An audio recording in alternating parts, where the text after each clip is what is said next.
بیلائس وسطی امریکہ کی شمالی مشرقی ساحلی پٹی پر واقع ہے۔ اس خطے کا واحد ملک جہاں کی سرکاری زبان انگریزی ہے۔ اس ملک کی سرحد شمال میں میکسیکو، مشرق میں بحیرہ کیریبین اور مغرب اور جنوب میں گوئٹے مالا سے ملتی ہے۔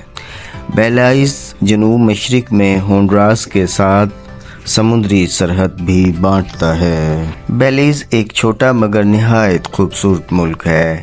اس میں بہت سے برساتی جنگلات ہیں۔ اس کے ساحل کے ساتھ ساتھ کئی جزیرے ہیں جن کے گرد سبز رنگ کا صاف شفاف پانی ہے۔ ان کے علاوہ قدرت کے اور بہت سے کرشموں نے اس ملک کو خوبصورت بنا دیا ہے۔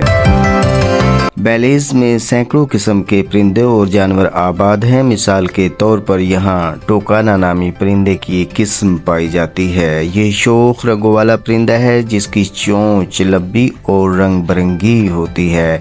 اس کے جنگلوں میں گینڈے کے خاندان کا ایک جانور پایا جاتا ہے جس کی ناک لمبی اور ربڑ کی طرح ہوتی ہے۔ یہ نہ صرف بہت تیز بھاگ سکتا ہے بلکہ تیزی سے تیر بھی سکتا ہے۔ یہاں چیتے بھی رہتے ہیں۔ بیلیز دراصل وہ پہلا ملک ہے جہاں چیتوں کی نسل کو محفوظ رکھنے کے لیے ایک پارک بنایا گیا ہے۔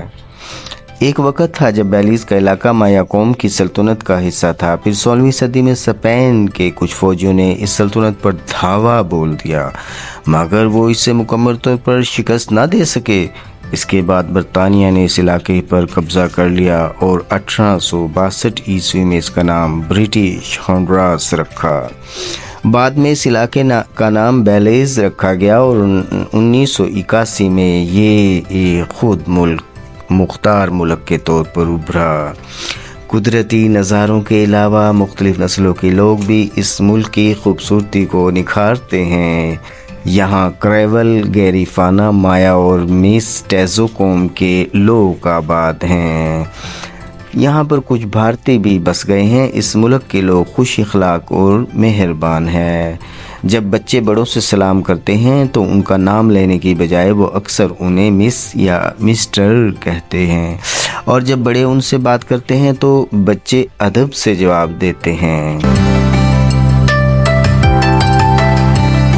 بیلیز کے سمندری مونگے کی دیوار 290 کلومیٹر یعنی 180 میل لمبی ہے۔ یہ اس مونگے کی دیوار کا حصہ ہے جو میکسیکو کے مغربی ساحل سے شروع ہو کر نیکاراگوا تک جاتی ہے۔